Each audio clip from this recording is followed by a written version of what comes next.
Okay, Luis, shall we? All right, thank you. Welcome everyone to Democracy in America in partnership with the New Haven Free Public Library and Public Humanities at Yale. My name is Luis Chavez Brumel, and I'm the Deputy Director of the New Haven Free Public Library. I'm really excited about tonight's conversation with Professors Jacobson and Rubin, talking about the Goffe Street Armory and the importance of social infrastructure and physical infrastructure. And as a friendly reminder, your public library is a critical resource for physical and social infrastructure. And if you're interested in learning more about the Goffe Street Armory, please feel free to visit our local history room at our Ives Main Library, or check out Professor Rubin's New Haven Trilogy. This is also available at our public libraries. So with all of that, I will pass it over to Professor Jacobson. Thanks. Great. Thank you so much. Welcome, everyone. It's great to see you here. Thank you, Luis. Thank you to all of our friends at the New Haven Free Public Library. This has been a really important partnership for us here in the public humanities at Yale, and it's several years running now. It's been a great collaboration. So thanks to Luis Chavez Brumel, Marion Huggins, Seth Godfrey, Rory Mortarana, Delaney Kelly, and Isaac Shub at the New Haven Free Public Library. And thank you to my colleagues, Karen Rothman, who does so much for the public humanities at Yale and for this program, and our associate Jake Gagne, who is working even now on the back end of this webinar. Thank you, Jake, for all the work that you do. I'm delighted tonight to welcome Elihu Rubin. Elihu is Associate Professor of Urbanism at the School of Architecture at Yale with a secondary appointment in American Studies. His work bridges the urban disciplines focusing on the built environments of 19th and 20th century cities, the history and theory of city planning, urban geography and the cultural landscape, transportation and mobility, architectural preservation and heritage planning, and the social life of urban space. He has a PhD in history of architecture and urbanism and a Master of City Planning with a focus on transportation, both from the University of California at Berkeley, and he holds a BA in ethics, politics, and economics from Yale. Rubin is the author of Ensuring the City, the Prudential Center, and the Post-War Urban Landscape, which received Best Book Awards from the Urban History Association and the Society for American City and Regional Planning History. He is also the co-founder of the documentary film company American Beat, and has produced a trilogy of films about social history and cultural landscapes in New Haven, among other projects. At Yale, Rubin has initiated a range of community-based, student-driven research and representation projects, including Interactive Crown Street, the New Haven Building Archive, Excavating the Armory, which we'll be hearing about tonight, and the New Haven Industrial Heritage Trails. And with that, let me welcome our friend Elihu Rubin. Great to see you, Elihu. Oh, great to see you too, Matt and Luis, and thank you, Jake, and everyone. It's really an honor to be a part of this series and to talk to this group about civic infrastructure and the Goffe Street Armory.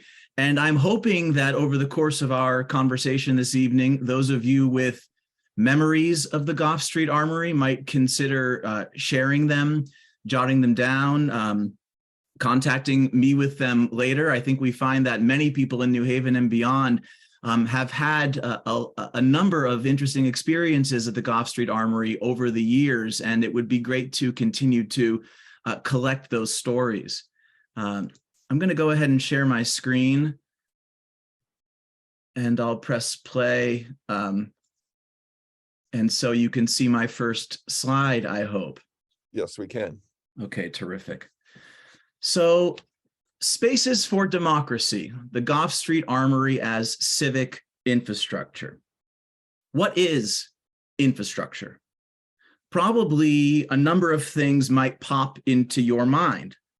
Maybe you're thinking about large investments in the systems and networks that sustain everyday life.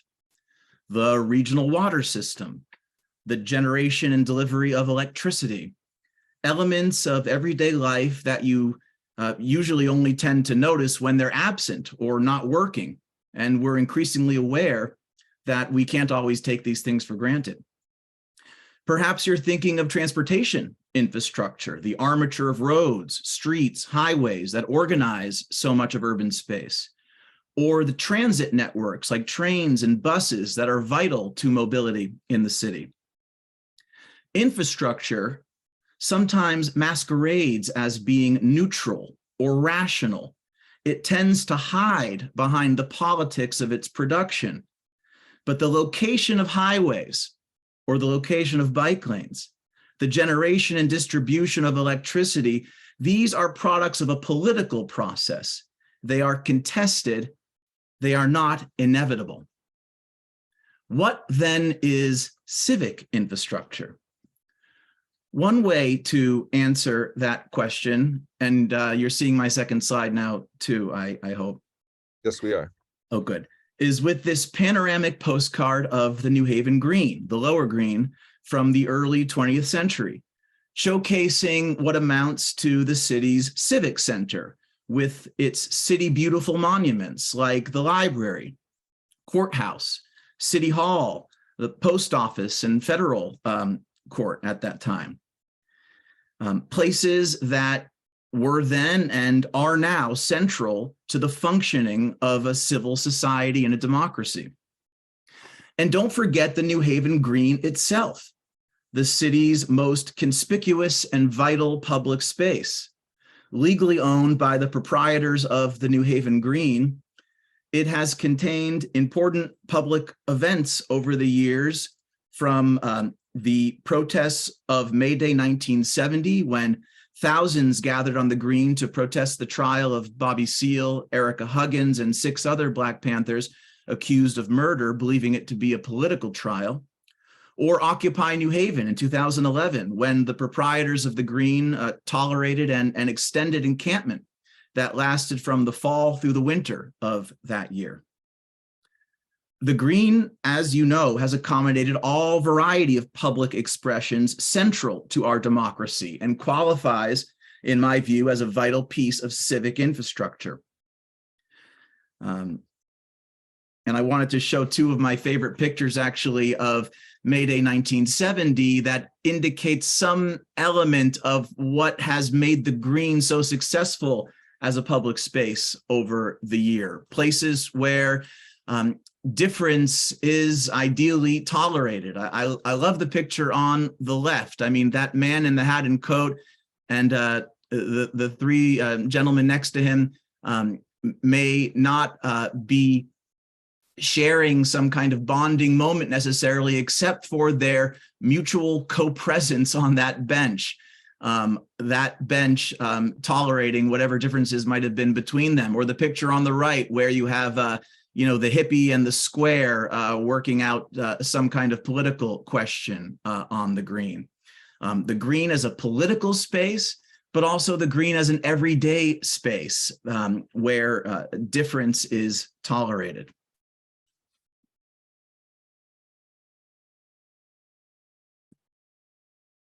Some of the buildings on the Green are very well maintained. I think of the Ives main branch of the New Haven Free Public Library.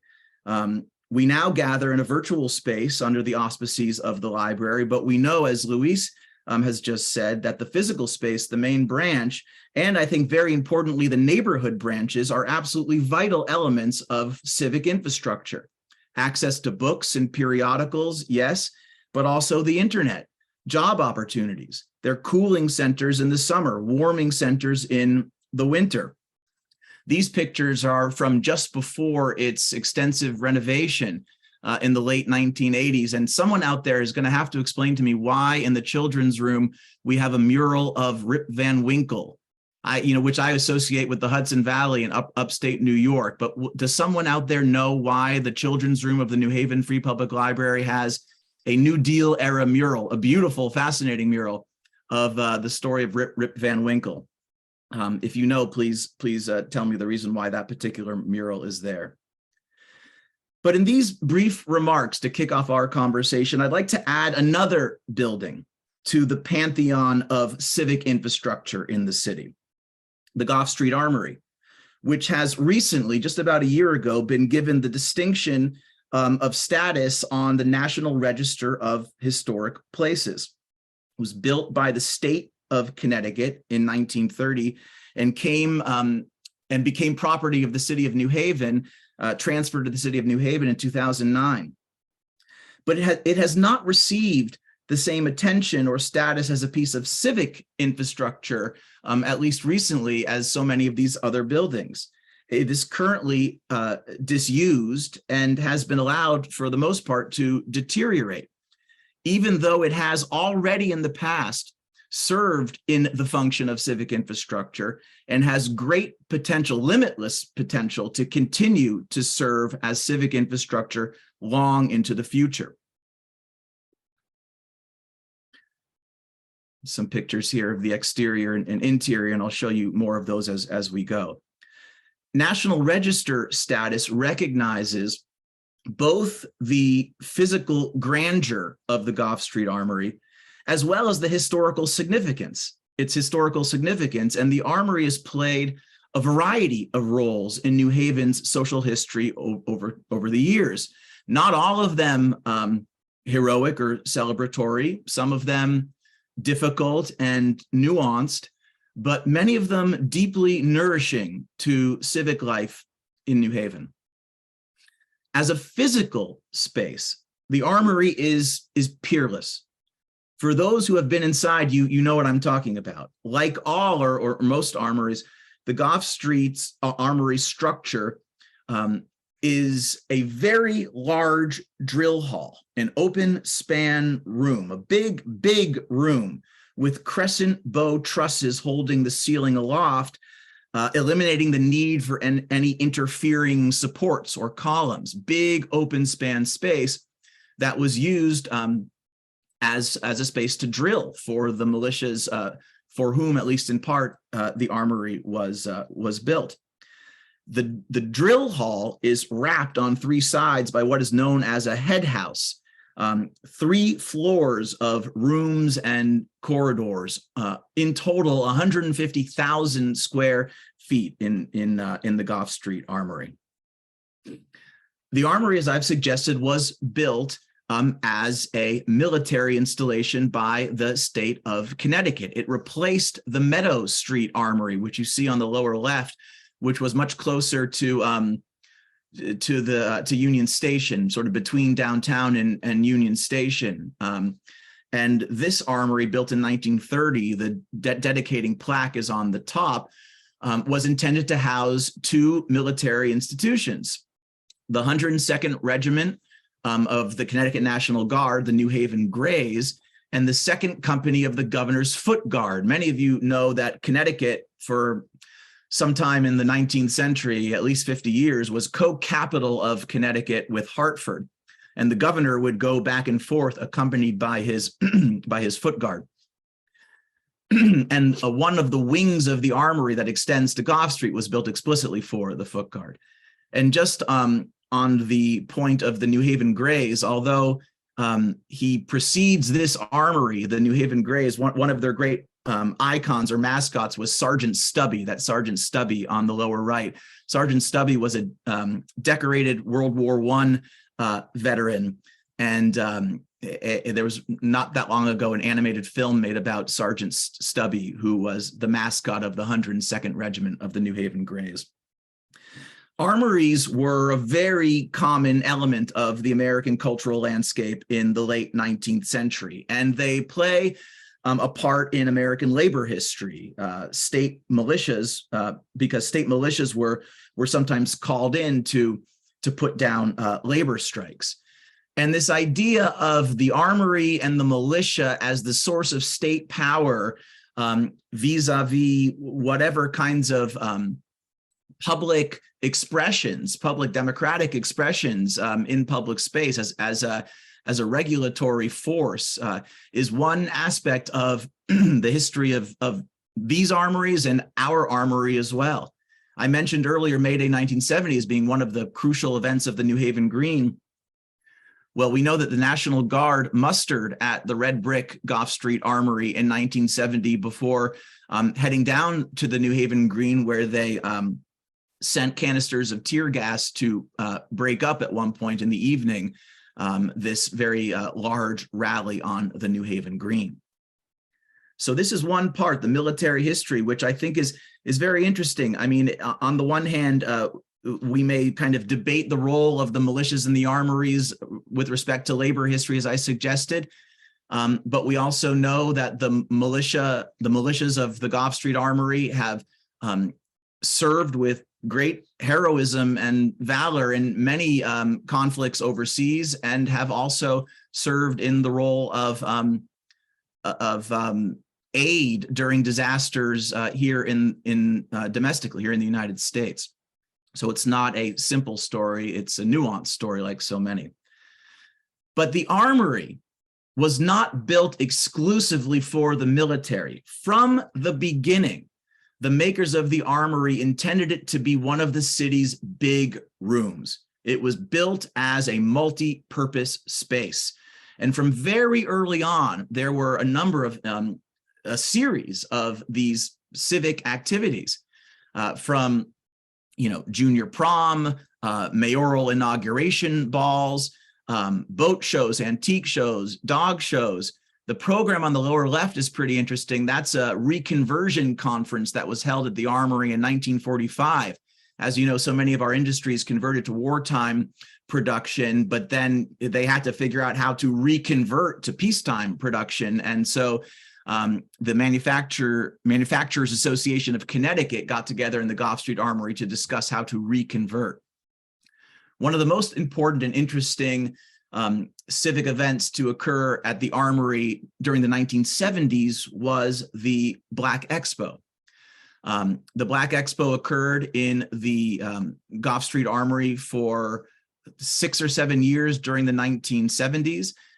This was a gathering of Black business people. It celebrated Black entrepreneurship in the city. There were hundreds of booths representing different businesses. It was intended to connect, and many other activities would also occur, music, beauty shows, and all sorts of other kinds of activities were also a part of it, as a way of connecting Black businesses in New Haven and Connecticut to opportunities.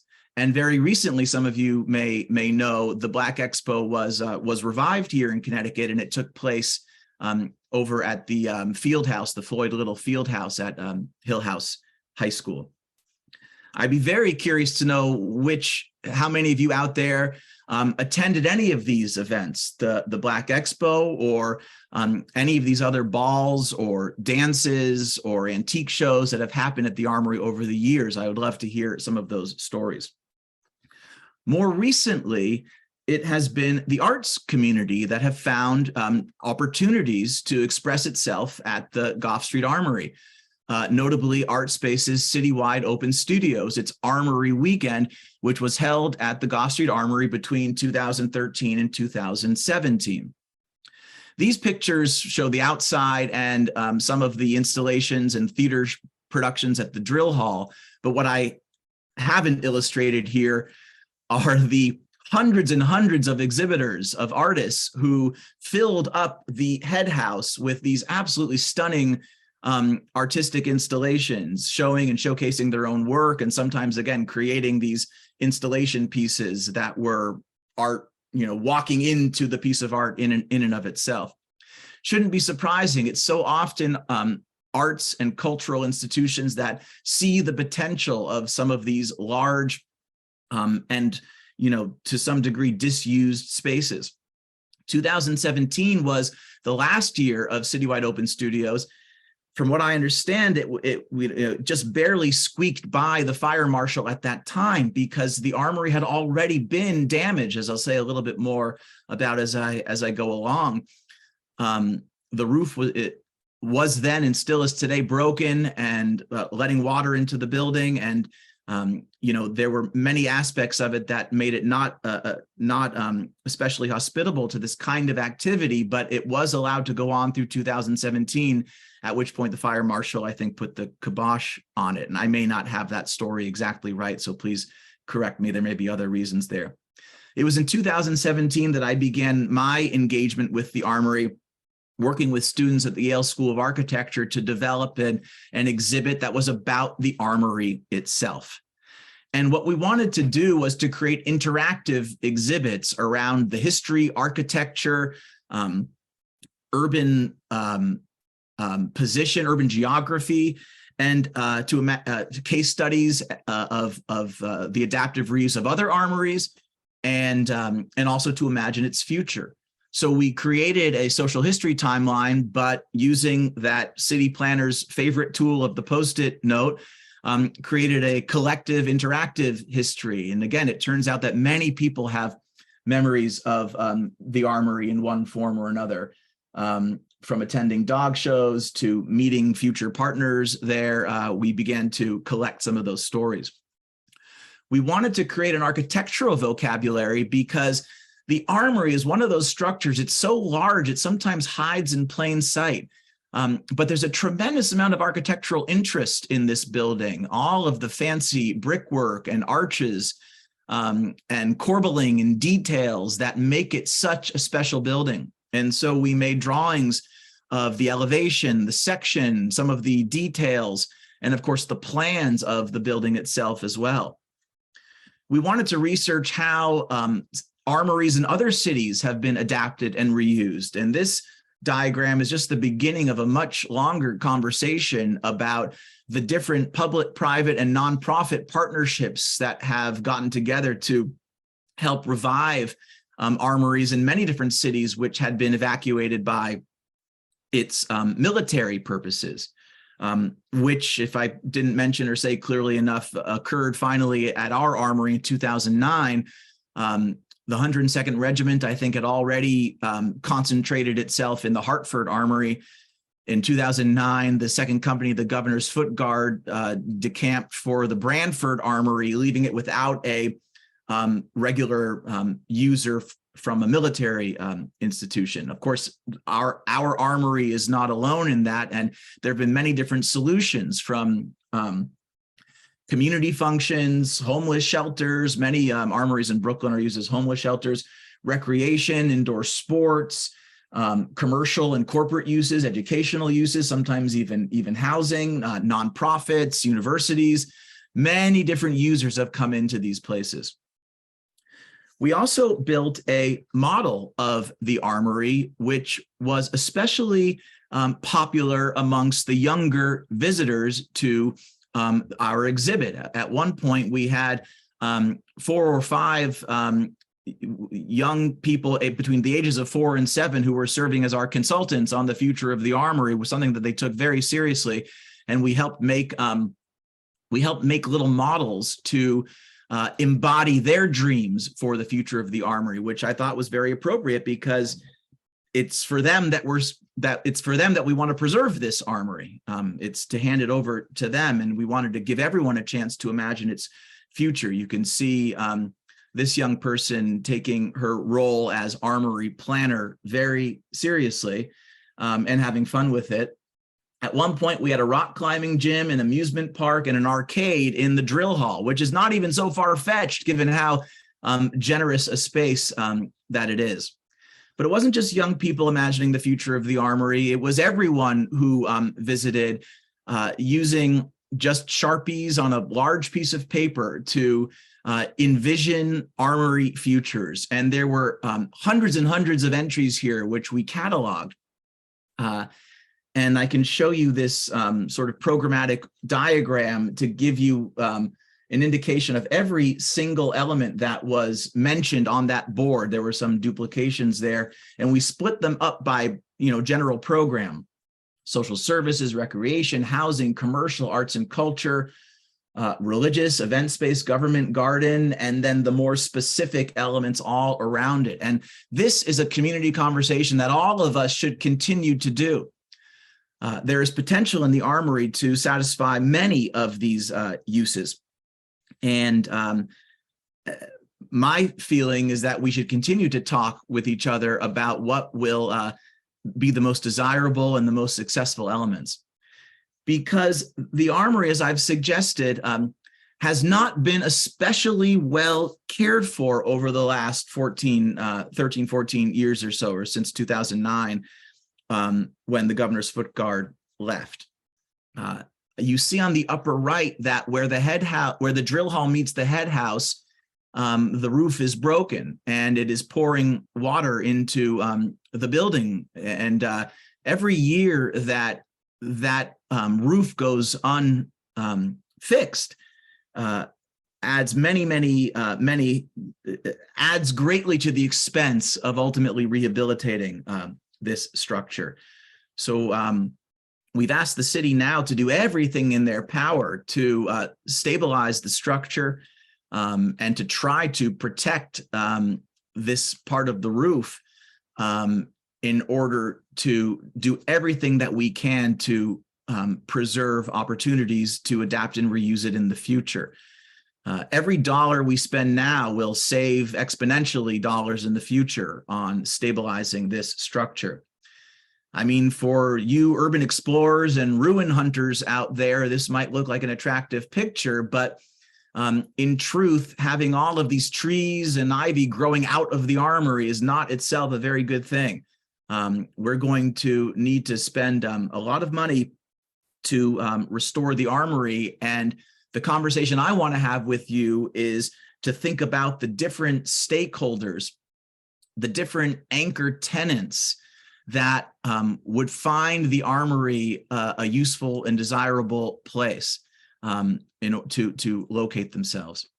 So with all of this going on, just recently, a couple months ago, I published the first Armory newsprint as a way of generating interest and attention to what's going on with the Armory right now, to encourage the city to stabilize the building, to engage in conversations around its future and financing its future, and also to include elements from its history, geography, and architecture that might interest people. So we featured amongst this selective Armory timeline, which you can see on the left, we featured the Black Expo and explained a little bit about what that was. There's a quote there on the right. The Black Expo will bring together Black people from around the New England area to deal with common problems, to put Black business in contact with major corporations for their mutual benefit, to create the opportunity for businessmen and women to exchange information and develop relationships on a day-to-day basis, and finally, to assemble Black political leaders to work toward defining and developing a national strategy for the 1972 elections. This definitely would qualify as a moment of the Armory serving as civic infrastructure. And again, I'd like to hear more from you about your memories of this event and others. As I suggested before, we wanted people to look carefully at the building and appreciate its architecture. So we have drawings of some of its very interesting features, which you see at the top, and it's sort of intended to be a scavenger hunt that you'd walk around. And as you find these different elements, you can check them off. And on the bottom, you can see its position facing Goffe Street Park. You can see from the sky its broken roof. And you can also see what is probably the most active piece of the Armory today, which is the Armory Community Garden. I'll say a little bit more about that later. A map to locate the Armory amidst other New Haven institutions. Where we are asking people on this newsprint, and of course, I'm showing you a PDF of it, but please contact me so that I can get you a copy of the printed version. I'm very happy to put one in your hands. You can map your own path to the Armory. You can include other elements of civic infrastructure that you think should also be included on this map. And then the interior of the newsprint is intended to be an interactive feature as well, to fill the drill hall with the ideas that you have to occupy this place. What would you like to see in the Armory going forward? I just want to say, Matt, partly in light of your conversation last week or a couple weeks ago with Adrienne Jefferson, is that I have greatly admired what she was discussing, the city's cultural equity plan. And I want to say that the Armory has a role to play in the city's cultural equity plan as a piece of civic infrastructure. Create community gatherings for New Haven residents, governments, and institutions to reckon with histories of cultural oppression and success. The Armory would be a very appropriate place for action item number 1. Support neighborhood gathering spaces and events? Yes. Expand institutional definitions of culture and where cultural happens? Yes. create spaces for young people to engage with, create, and lead culture in our city. Yes, the Armory has a role to play in the city's cultural equity plan. Very recently, as well as the newsprint that I've just shown you, I've been working with community gardeners and students and citizens of all variety at the garden to do community building exercises around the Armory, to have discussions about the past of the Armory, to observe the present circumstances of the Armory, and to dream about its future. And we built this Armory workshop cart, if you will, and we installed a community bulletin board and chalkboard where people began sharing ideas. So I really hope that this conversation is part of a broader and longer conversation. This is not about just relaying information in a unidirectional way. This is very much about trying to cultivate a conversation around the Armory and to begin to identify who we think might be strong anchor tenants in the building that I personally would like to see its ownership retained by the city of New Haven. I'll close with this. You know, in an age in the city of New Haven, and this audience I'm sure is very aware of this, where there's so much change, so much growth, so many new buildings, not all of them built all that well, not all of them built necessarily with a very long time horizon for their intended use. The Armory is a building that's been around going on 100 years, and with our collective investment could serve as an asset, a jewel, a civic jewel, a piece of our civic infrastructure for the next 40 years, 80 years, 120 years. The Armory could be serving the city of New Haven, and I really believe that. But it'll only be through our efforts, working with the city and working with the nonprofit, for-profit, and philanthropic institutions that want to get behind and support this effort. And I'd love to continue the conversation around that. So I'll just close here and say thank you. I'd love to, Matt, you and I can chat about this and take any questions, I hope, as well, about the Goffe Street Armory as civic infrastructure. Thank Absolutely. you. Thank you so much, Elihu. And please accept our invitation to post questions and comments either in the chat or in the Q&A using the Q&A function of the webinar. We'll get to as many of your questions and comments as we can. Thank you so much. You're such a great advocate for the Armory. It's really, it's fun to listen to you. I want to, before we really focus on some of the specifics around the Armory, I want to start with a really huge question, and it relates to something you said at the very outset. You spoke about how infrastructure conceals the politics of its own production. Mm-hmm.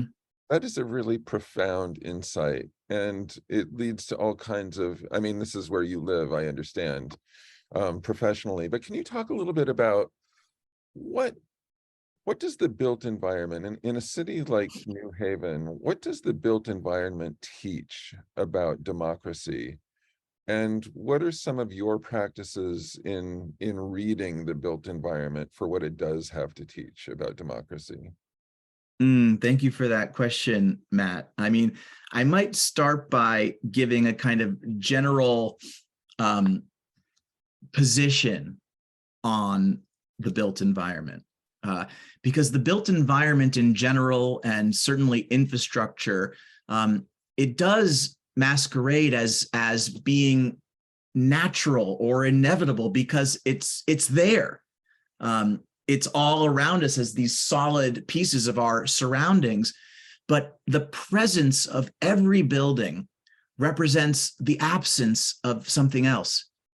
Every single building, every element of our surroundings has come to us as a product of power relationships and the product of contestation and negotiation. The built environment appears to be very stable. unless we're seeing the cranes and construction all around us, which happens as well. But it is a very restless kind of landscape that, again, often masks the politics of its production and doesn't always reveal the way in which capital and investment and public policy have come together to help generate these surroundings. And that's a very important kind of position on that. It's a perspective, I think, that I hope will invite people to look around and ask about the production of their surroundings. And every single piece of it, every single individual building or large institutional landscape is the product of some kind of contested, negotiated relationship. In terms of, thinking about the built environment and democracy, it's an interesting question. I mean, on the one hand, there are buildings around us that are specifically about democracy, like political buildings or public libraries, for example, or courthouses. But to an extent, the degree to which everyday people are invited to express themselves in the built environment, or the degree to which we can perceive different scales of agency in the built environment, it becomes one way to kind of gauge elements of more or less democratic thinking or democratic opportunities in the environment all around us. Maybe that's a start, Matt. I don't know if I'm kind of getting there. Yeah, you totally are getting there. Let me ask you this. Can you talk about heritage in this connection? Heritage is, on the one hand, it's a resource. It mobilizes a lot of good things. The idea of heritage, preservation, and various kinds of preservation efforts depend on some notion of heritage. On the other hand, heritage is a political instrument in some people's hands. It's been used to distort. It's been used to create myths. It's been used. I mean, it's always contested in ways that are not always obvious. How useful is heritage in your toolkit as you take on some of these fights around the city over preservation?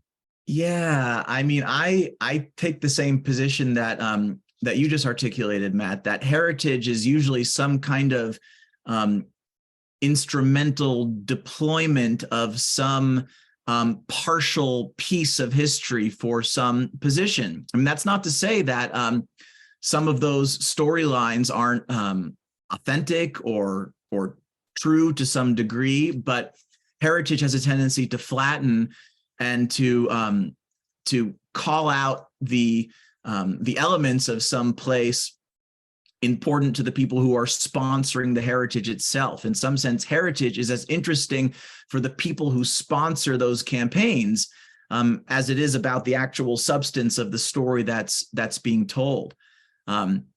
My feeling about heritage is this. I think that we have collectively the ability, the tolerance to embrace nuanced, difficult heritage. Heritage is not this happy, heroic thing. There's heritage that hurts. And we should be able to take nuanced positions towards the role that buildings and places have played in our history, our local history, our regional history, our national history. But I want to say about preservation, I mean, I am a knee-jerk preservationist. My first instinct would be to save the building.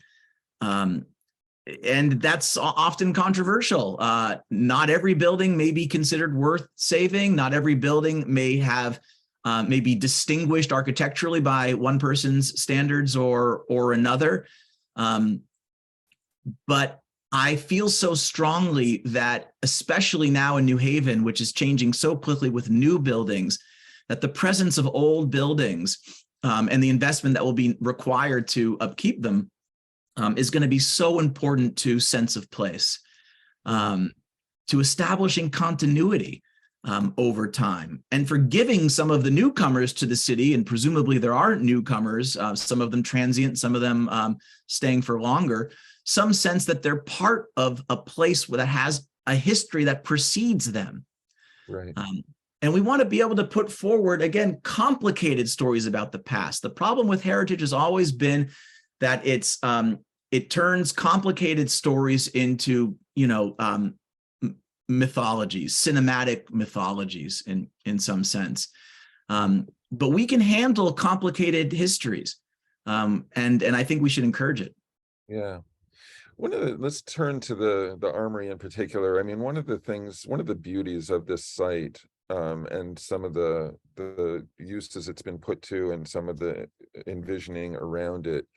One of the things that emerges is this really dynamic relationship between potential outcomes and process, and how deeply enmeshed both of those things are with democratic practice. So in terms of outcomes, the Armory could be, an expression of civic ideals. It can be a site of democratic practice. All kinds of things can take place within that huge vaunted building. But as you've shown, I mean, I love some of your slides around the envisioning Armory futures, that process is crucial here, and that the process that as people engage with the building and with its potential, they're actually laying an infrastructure for democratic practice at the same time as they're envisioning a site for democratic practice. Does that make sense to you? Absolutely. And it's so crucial, I think, in this case and in many other cases, that local communities, and we can kind of interrogate this a little bit too, because the community is itself a kind of mythology, but we can produce a public around the effort of restoring the Armory, and it should be as broad-based and democratic as possible. I want everyone on this call to be involved with it, but we're going to have to make very concerted outreach efforts in the neighborhood itself in order to generate meaningful and democratic conversations about the future of the building. And I want to be amongst the people, including some of you out there right now, who are facilitating and encouraging those conversations so that we can articulate a community-based vision.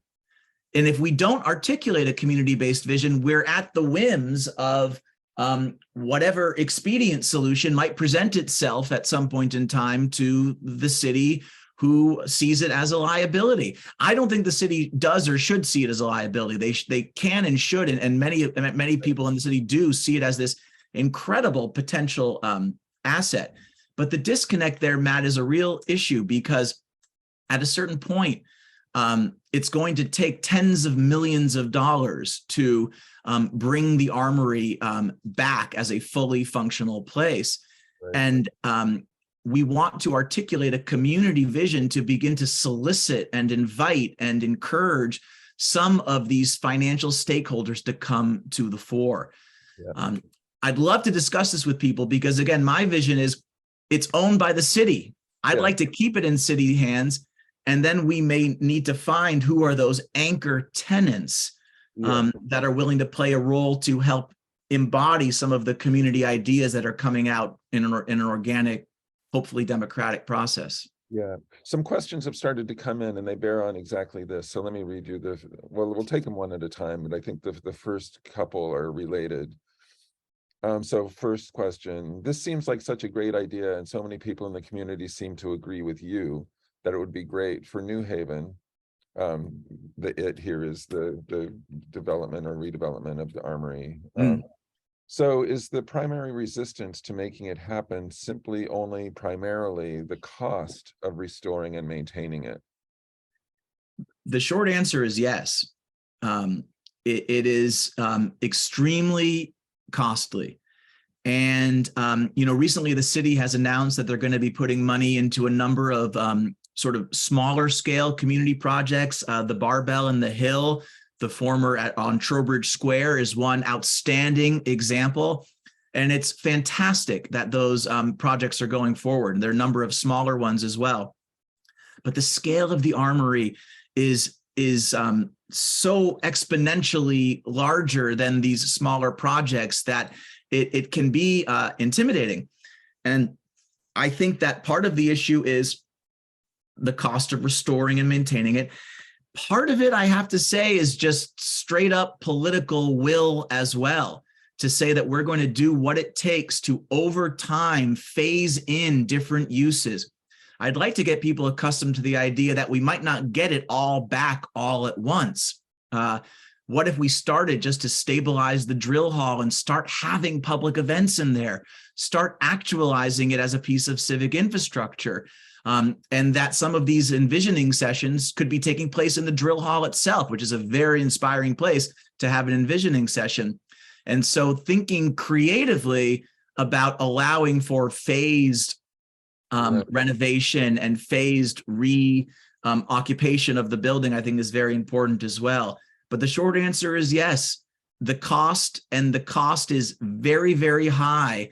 And you need a big chunk of change to fix, really fix the roof for the long haul as part of a broader plan to adapt the spaces. But the bones are still extremely strong. I mean, my goodness, I don't think that we would ever really take this building down. That's why it's sort of, it has to be restored. It's too big to fail. What's that, Nat? It's too big to fail. It's too big to fail. It really is too big to fail. And I am so confident that it's going to happen. And we're all going to be proud of it when it does. Everyone here will have played a role. And we'll be on the front porch on the rocking chair, and we'll be talking about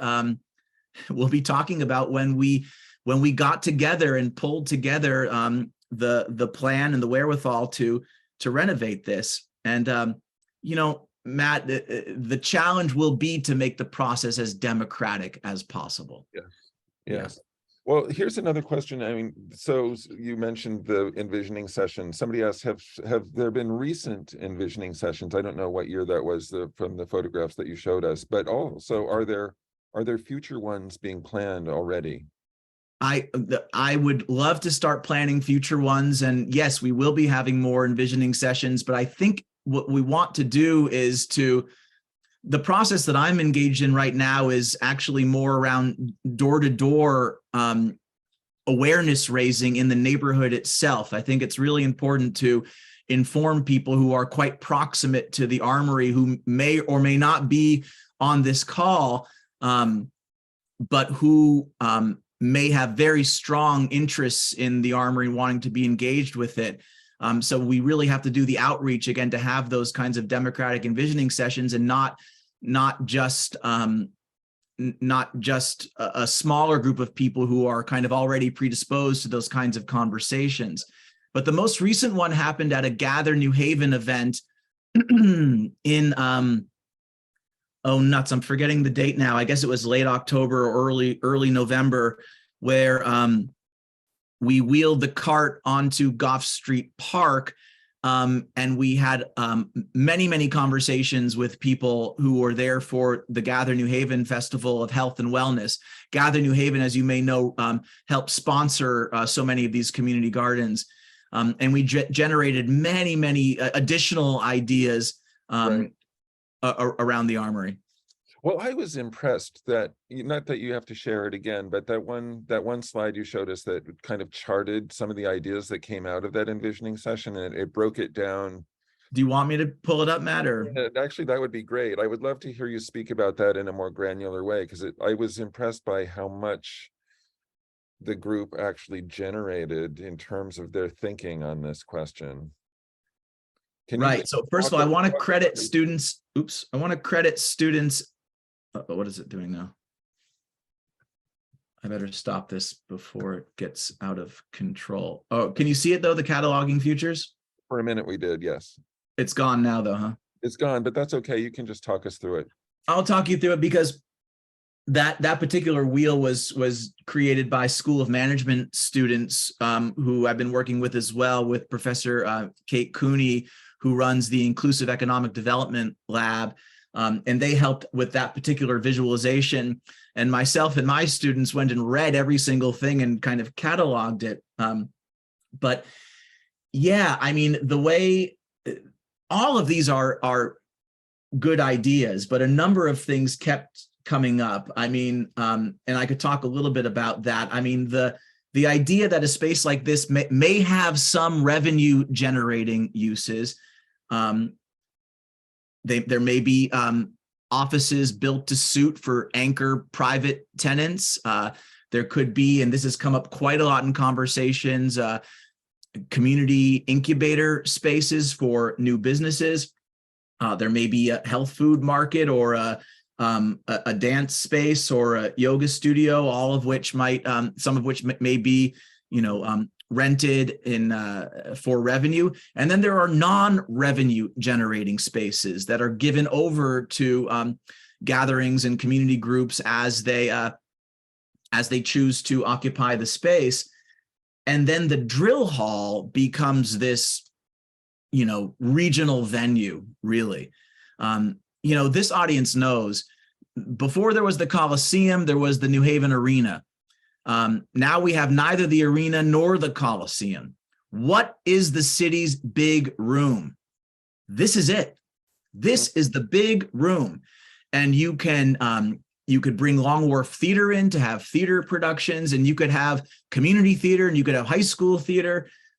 You could have people who want to set up a roller skating rink in there. It could have so many uses over the course of the year, and it would have to be managed, very carefully to be able to facilitate that. And you could rent it out for gala events as well. I have a question. Please. Sorry. A question that bears directly on that, but there was another question that came in earlier, and I don't want to let it go. Yeah. Can you speak about the Armory's location in Dixwell in relation to the disinvestment it has faced over the past few years? Yeah. I mean, that's a long story in some sense. I mean, it's interesting because actually Dixwell, I would say right now, is seeing a certain amount of reinvestment.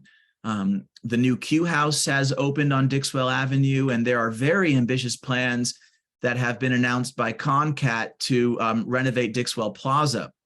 And so after, I would say, you might say decades of disinvestment in one form or another, it's starting to come around again. I mean, urban renewal in Dixwell, we may not like to think of that as investment because it was so devastating to the physical fabric of the city beforehand, but it did represent public investment in Dixwell. Unfortunately, it came at the expense of entire blocks of existing housing. But some of those investments are still functioning, like the Florence Virtue houses and co-op housing there. Again, the stories, even urban renewal, can be nuanced to a degree, but right now it is seeing new forms of investment. I wouldn't associate the disinvestment of the Armory itself with necessarily that broader neighborhood story. It's more about the evacuation of the military without any other large user to take its place. Got it. But there's one last point about that, and I'm really interested in this group's thoughts about this too. New Haven is a place that is physically small, relatively speaking, but physical proximity does not always equal social proximity. And there are social distances in New Haven despite physical proximity. And if you talk to people, I think around this neighborhood, you'll find that people who live in Dwight Edgewood or the Whaley Edgewood, Beaver Hills neighborhood, they're very close in many ways to Dixwell and the Q House, but it seems worlds apart. Right. And that's New Haven. That's very New Haven. And so in some sense, the Armory is, I wouldn't even call it Dixwell. I might call it Dwight Edgewood, or it's really the Whaley corridor in some sense. And it should be and can be a local asset as well as being a much broader regional kind of draw as well, I think. But that's an interesting question about the city's geography and its location in it. Yeah. We're almost out of time, but there is time for this last question, and it's one of my favorite kinds of questions because it's a practical question, but underneath it all, it's actually a deeply philosophical question, I think. So this person asks, I love the notion of the knee-jerk preservationist, and I'm likely one of those. Further, I believe this historic public and civic infrastructure should remain a public asset. Yeah. But if a developer was willing to drop millions in restoration costs to turn it into residential condos, for example, should the city just flog it off onto private ownership? Or is there any benefit to holding on to it, hoping for manna from heaven, even if the leaky roof continues to cause the structure to deteriorate? Great question. Oh my goodness. Hold on to it. Don't let the private developers turn it into condos. That's what I would say, because I think that, first of all, we may very well be overbuilding housing right now, and we don't quite know. We're in the middle of kind of a live experiment on that, on the one hand. But, it's going to be very tempting to the city if a private developer comes around with enough money to buy it with plans to renovate it. And not every private developer is going to, there may be private developers who would want to work with the community to incorporate community spaces. So there may be a manna from heaven developer that steps to the fore. And that's entirely plausible. And that would be very tempting to the city, and we'd have to address that at the time. But I would urge the city to hold off and wait for that other manna from heaven, which I don't think is so unattainable, actually. And we can talk more about how the specific players that might get involved with it, because this will be, I believe, a revenue generating asset and a piece of civic infrastructure for the city for decades and decades to come. It would be short-sighted to give it up to a private developer now, when I truly believe the city could actually be generating revenue with this building over the 20, 40, 60, 80-year time horizon. And I have to say, we have to be thinking about the 80-year time horizon right now, and the way in which this building will play a key role in making New Haven one of those truly sustainable, resilient, desirable, and equitable cities of the 21st century. This building is going to play a role in that, and it's going to be, I think, very valuable to the city over time. But that's a great question, and that is the kind of that's what's out there perhaps as well. Yeah, well, it's a great place to land this plane. It's a hopeful vision, and this hour has just flown past. Thank you so much, Elihu, Rubin. Thanks for your expertise and your generosity with your time, and thanks everybody for coming. We keep your eye out for notices both on the Public Humanities website and also the New Haven Free Public Library website. We will have programming next semester. It's not in place quite yet, so I don't have specific dates to give you, but they will be in place, and you will hear more about them. In the meantime, take good care of yourselves. Thanks for coming. Have a good night, and we will see you all again soon. And thanks again, Elihu. Thank you, Matt, and thanks to all of you for attending and participating, and please be in touch. Let's keep the conversation going. Thanks for your great questions too, everybody. Good night.